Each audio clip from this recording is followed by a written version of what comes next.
What games are great for families? Well, in this video, I'll be giving you my top 10 list of games I recommend that are great for kids and parents alike. Now, the games that I'm about to mention are quite different than one another, and they all vary in different age ranges. So there should be something on this list that works for your family. And make sure to stay to the end of the video because I will have recommendations to help get your kids to play more board games. Now, with that being said, let's just jump right into the video. Starting off with number 10, CoraQuest. Now, fun fact about this one is actually designed by a father and daughter, and all the artwork in the game is based off of kid drawings, which makes this one a perfect little kid game. What makes CoraQuest a perfect game for kids is how easy it is to play, and it takes all the basics from a dungeon crawl game and simplifies it in basic rules, so kids can easily understand and enjoy the game. It lays down all the groundwork for when your kid is ready to take on more challenging games. Now, if you can't find this game in retail, they are going to have a new Kickstarter with an expansion for this game coming fairly soon. So I'll have a link for that down below if this one sounds interesting to you, but definitely check this one out, CoraQuest. It is a fun kid dungeon crawl game. Number 9, Smart Games. Now, this actually isn't a specific game in mind. This is actually a whole publisher that makes tons of incredible kids and family games. We actually have Camlot Jr. here, which is a very simple puzzle game.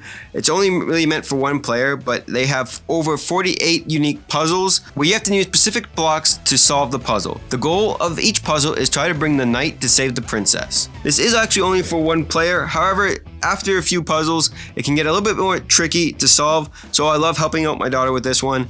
It's a fun time, and afterwards, of course, they can just play it like a normal toy, like Lego and stuff. Anyways, you definitely should check out Smart Games' website. They have tons of unique kid games and family games. They're all listed in different categories, so that is why it's my number 9, Yummy Yummy Monster Tummy. It is a family-friendly, app-driven, cooperative card game about matching colors to monsters. With this one being an app-driven game, it's really easy for kids to enjoy. I know sometimes when it comes to games, they don't look that interesting and it's hard to get kids away from their own television or tablet. So that's what makes Yummy Yummy Monster Tummy a really great game. It's an app, but you have to scan the cards of the food in order for the monster to eat. It's super simple. I highly recommend this one, especially if your kids can't get away from the screen. Food Fighters. By Kid Table Board Games, this is a food fighting game where one team will play as the meat team and the other team will play as the veggies. The goal of the game is to eliminate the other player, but your cards can only attack their mortal enemy, which is the one they are thinking about on their card. You can also buy cards in the game to help give you an advantage on what cards you need to attack.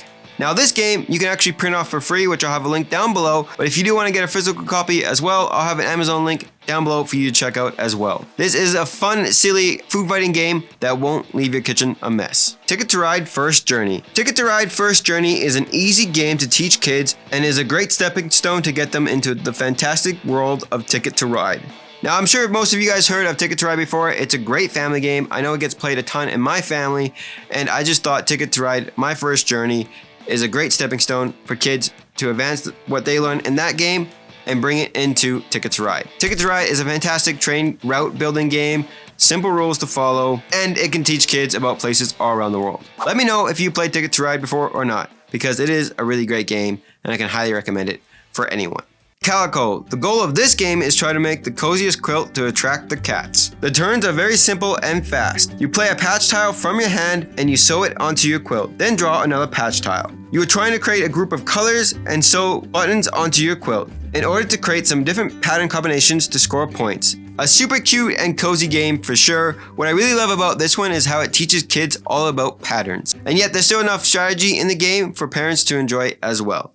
So definitely look into this one, especially if you love cats. Qwirkle. I don't know how many times I've had a blast playing this game, but oh my god, Qwirkle is such an amazing game, and it's always a great game to bring out after dinner or around holidays. It's a great game to teach kids about colors and all different shapes. It also has a high player count, which makes this great for any type of family occasion. You are literally just picking up different tiles and trying to play them to score as many points as you can. You can never have a bad time playing Qwirkle. Ice Cool, a great game that is about flicking a penguin. You're trying to flick your penguin and escape the principal. Each player will have an equal amount of turns to beat the principal to stop the other penguins from scoring points. There is cool little penguins in this game, all different colors, super easy to flick around the board.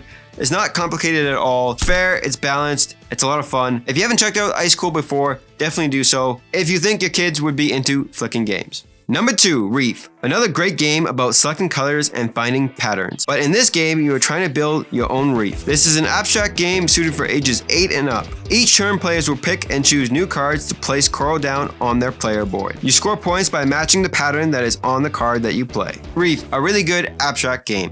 Now, for my number one game, I definitely went with a game that it takes kids a little bit longer to learn. However, it is a great game for parents and kids to play together. It is recommended that you play this game with ages 8 and up, but it's still a fantastic game. Number one, Creature Comfort, a dice and worker placement game where the whole goal of the game is to make your home the most coziest before winter. What makes this one unique is the fact that you don't actually know where to put your workers until you roll the dice. However, you don't know what the dice rolls are going to be until your workers are placed. You are using the dice to collect resources, to complete cards, to gain comfort points. It makes it unique because you know what resources you need to complete what cards, but you don't know if you're going to have the dice to get that resource. Great game for families. It teaches kids about woodland creatures and how they have to hibernate for winter. The whole premise of the game is to make your home the most coziest. It definitely has a longer playtime where you can actually shorten the game if you want to have 5 or 6 rounds or so. My daughter enjoys 4 and we don't keep score, but she understands the premise of the game. So that is definitely a plus in my book. It is a fun kids game, but it's also very challenging for parents as well. So definitely check out Creature Comfort. Now, like I mentioned at the beginning of this video, I just want to give you guys a few ideas on how to get your kids to play more board games.